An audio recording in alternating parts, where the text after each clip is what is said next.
Isu pajak kebutuhan pokok memanas setelah MUI menegaskan bahwa sembako dan rumah tinggal tak layak dipajaki. Di tengah respon publik yang terbelah dan klarifikasi dari Kementerian Keuangan serta Ditjen Pajak. Lalu apa landasan dan pesan yang ingin ditekankan oleh MUI? Kita akan bahas konteks dan dampaknya terhadap kebijakan publik dengan narasumber Asrorum Niam, Ketua Bidang Fatwa MUI. Selamat malam, Pak Niam. Selamat malam Mas, gimana kabar? Sehat-sehat ya? Sehat, Alhamdulillah. Pak Niam, ini kalau kita melihat kan sudah ada fatwa dikeluarkan oleh MUI terkait dengan sembako dan juga rumah hunian atau rumah yang bukan komersial gitu. Dan sebenarnya landasan dari MUI mengeluarkan fatwa ini apa sebenarnya, Pak? Ya, yang pertama fatwa itu jawaban hukum Islam atas permasalahan yang muncul di tengah masyarakat dan membutuhkan panduan. Karenanya, melalui Munas ini, MUI menetapkan fatwa sebagai wujud kontribusi keagamaan dan juga keulamaan di dalam perbaikan tata kelola kenegaraan dan juga kemasyarakatan. Baik. Salah satunya adalah soal perpajakan ini, Mas, bahwa faktanya di tengah masyarakat muncul gejolak ketika ada penaikan pajak yang begitu masif dilakukan di beberapa daerah dan akhirnya dinilai itu tidak bermuara kepada prinsip keadilan. Ada keadilan masyarakat yang terusik di situ sehingga bisa menggerakkan ratusan ribu masyarakat berdemo dan kemudian menyebabkan disharmoni di tengah masyarakat. Saya kira ini harus direspon dan salah satu wujud respon itu dilakukan oleh Majelis Ulama Indonesia. Prinsipnya begini, hubungan pemerintah dan juga rakyat ini dibingkai di dalam kerangka kontrak sosial untuk kepentingan pewujudan kemaslahatan. Salah satu sumber untuk kepentingan pewujudan kemaslahatan itu adalah kekayaan negara. Bumi dan seisinya didaya gunakan untuk sebesar-besarnya kemakmuran rakyat. Itulah hakikat konstitusi kita, khususnya pasal 33, yang selalu dijadikan rujukan oleh Presiden, yang saya kira ini momentum bagus. Nah, kemudian poin yang kedua, ketika kita memahami bahwa kekayaan negara belum cukup optimal untuk memenuhi kebutuhan dan hajat hidup kita semuanya, maka ada jalan kedua yaitu pajak. Bagian dari komitmen kita berbangsa dan bernegara. Tetapi pajak harus didaya gunakan dan juga dibebankan kepada orang yang layak dibebani. Jangan sampai orang yang lemah karena tidak mampu mengakses kebijakan publik, dia ditekan dan juga diberikan beban yang lebih, sementara orang yang mampu tetapi punya koneksi politik, kemudian punya kemampuan untuk menghindar, akhirnya dia dibebani kecil. Disinilah pentingnya fatwa ini. Ayo kita perbaiki tata kelola kita, yang baik kita kuatkan, kemudian yang kurang kita perbaiki, dan yang memang nggak baik ya harus kita ganti. Nah, prinsip-prinsip dasar yang disampaikan oleh MUI, yang pertama, pajak harus dikenakan secara proporsional dan berkeadilan. Keadilannya bukan hanya sekedar distribusinya, tetapi keadilannya juga partisipasinya. Nah, terhadap siapa? Terhadap orang yang memiliki kemampuan. Indikatornya apa? Salah satunya adalah indikator pendapatan. Nah, kalau analog dengan kewajiban zakat, maka minimal dia memiliki kekayaan setara dengan 85 gram emas. Itu yang pertama. Kemudian yang kedua, jenisnya apa? Jangan kebutuhan pokok. Kalau kebutuhan pokok semua orang butuh, maka orang miskin akan memperoleh penetrasi dan semakin tereliminasi. Jadi sembako dipajakin, pasti kemudian yang menjadi korban terakhir adalah end user, dan itu masyarakat kecil. Kalau produsen dikenain pajak, kemudian dia bisa membebankan kepada bawahan, kemudian dibebankan lagi, dan akhirnya end user lah yang menjadi penanggung semuanya itu. Pak Niam, bagaimana Anda membaca sikap di pemerintah terkait dengan fatwa MUI ini, Pak Niam, gitu? Karena kan ini berhubungan dengan fiskal, pemasukan dari negara, gitu. Bagaimana Anda membaca sikap di pemerintah? Betul, kami menyadari itu juga ya.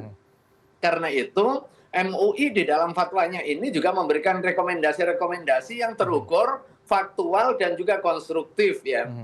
Karena apa? Fatwa ini pun dibahas dengan diawali mendengar dari pandangan teman-teman di Ditjen Pajak. Baik. Kami menyelenggarakan FGD, ketemu dengan teman-teman, bahkan lengkap seluruh direktur di Ditjen Pajak, memberikan masukan kepada kami yang sangat berharga dan ini sangat kami apresiasi.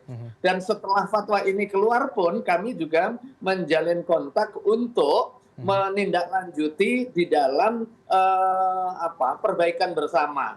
Bisa jadi fatwa ini terlalu idealis mungkin ya. Baik. Akan tetapi tentu harus ada komitmen perbaikan tata kelola. Inilah momentum kita untuk membangun apa yang disebut sebagai reformasi kebijakan perpajakan yang berpihak kepada keadilan.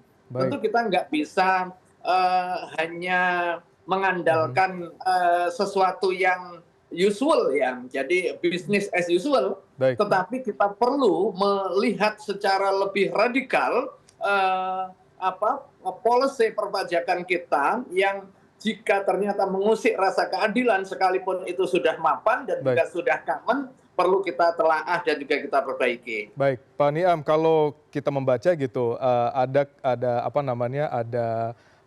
penegasan bahwa aturan itu tidak berubah dari pemerintah gitu. Bagaimana Anda melihat komitmen dari pemerintah terkait dengan fatwa MUI yang dikeluarkan ini gitu, dan bagaimana komitmen dari pemerintah apabila memang sudah memberikan masukan di sana dan itu komitmen itu benar-benar bisa dijalankan, terutama untuk end user disampaikan oleh Anda tadi Pak Niam, bahwa jangan sampai nanti end user atau warga yang miskin misalnya itu benar-benar mendapatkan pajak yang progresif ini. Gimana Anda melihat komitmen pemerintah nanti ke depannya? Ya, saya melihat ada komitmen keadilan sosial yang begitu kuat ya, mulai dari pemerintahan Prabowo yang menetapkan berbagai jenis program dan kegiatan populis, kemudian ditopang Menteri Keuangan menentukan prioritas anggaran. Pada awal beliau menjabat, ini langsung dilakukan penyisiran, dilakukan efisiensi, kemudian dialihkan untuk hal-hal yang bersifat sangat populis seperti MBG, kemudian sekolah rakyat dan lain sebagainya. Ini kan hal-hal yang bersifat populis. Dan awalnya kan nggak kepikir, termasuk sekarang adalah tata kelola perpajakan. Begitu Menteri Keuangan Pak Purbaya masuk, kemudian narik uang segitu besar, dimasukkan ke perbankan untuk kepentingan stimulasi ekonomi. Saya kira ini kan hal-hal yang radikal yang kemudian menjadi investasi jangka panjang kita. Nah sekarang gimana pajak ini kita redefinisi, bahkan kemudian kalau perlu dilakukan penataan ulang, yang gede ya harus bayar gede. Baik. Yang kecil kalau perlu ya sama sekali nggak bayar. Contoh kasus misalnya kalau soal hunian, kalau hunian kita tinggali, kita bangun sudah bayar IMB, kemudian kita harus bayar pada saat beli kita bayar pajak, yang jual juga bayar pajak. Setelah itu tiap tahun kita bayar, NJOP-nya dinaikkan, kemudian dampaknya adalah pajaknya naik. Akhirnya apa? Akhirnya tidak sedikit nanti orang yang asalnya nyaman berada di dalam huniannya, akhirnya dia tidak mampu membayar pajak karena membumbung tinggi, akhirnya dia terusir dari rumahnya. Baik, Pak Niam, ini kan kalau bisa dikatakan terkait dengan pajak, pajak terkait dengan perumahan atau hunian ini sendiri gitu. Ini kan tidak hanya berhubungan dengan policy atau kebijakan dari pusat, Pak, gitu, tapi juga dari daerah gitu ya, mengatur PBB tiap daerah gitu. Bagaimana Anda melihat respon dari pemerintah daerah terkait dengan fatwa MUI ini? Karena tiap daerah memiliki kebijakan yang beda-beda gitu, karena adalah untuk menjaga cash flow dari daerah mereka sendiri. Gitu. Gimana Pak Niam? Betul ya. Jadi ini tantangan kreativitas ya bagi ROI. Di dalam bahasa Arab kan ada ROI, ada ROIYah. Tantangan kreativitas bagi pemimpin daerah. Bagi yang nggak kreatif ya salah satu jalan pintas untuk menaikkan pendapatan asli daerah ya naikin pajak. menaikkan pajak yang menjadi kewenangan daerah yang PBB, maka kemudian berlomba-lombalah menaikkan NJOP, sehingga dengan NJOP naik, pajak yang dia kenakan menjadi naik. Itu cara kuno, cara penjajah dulu kan begitu. Sekarang cara orang merdeka harus dengan kreativitas dan banyak success story seperti di Banyuwangi, kemudian di Sumedang, kemudian di Blora. Itu kan cara-cara kreatif yang kemudian menghasilkan PAD tanpa membebani pajak dari rakyat. Baik. Pak Asrul Niam, terima kasih banyak atas informasinya dan kita berharap sama-sama ada komitmen juga dari pemerintah terkait dengan fatwa MUI ini, dan kita juga berharap tidak ada misinformasi terkait dengan fatwa MUI dan juga bagaimana nanti penetapan di lapangannya seperti apa oleh pemerintah. Sekali lagi terima kasih Pak Asrul. Yang pasti kita dukung pajak yang berkeadilan. Pajak yang berkeadilan. Terima kasih sekali lagi Pak Asrul Niam. Dewan dari MUI telah berbagi dengan CNN Indonesia Prime News pada malam hari. Terima kasih sekali lagi. Assalamualaikum warahmatullahi wabarakatuh, Pak. Terima kasih. Waalaikumsalam.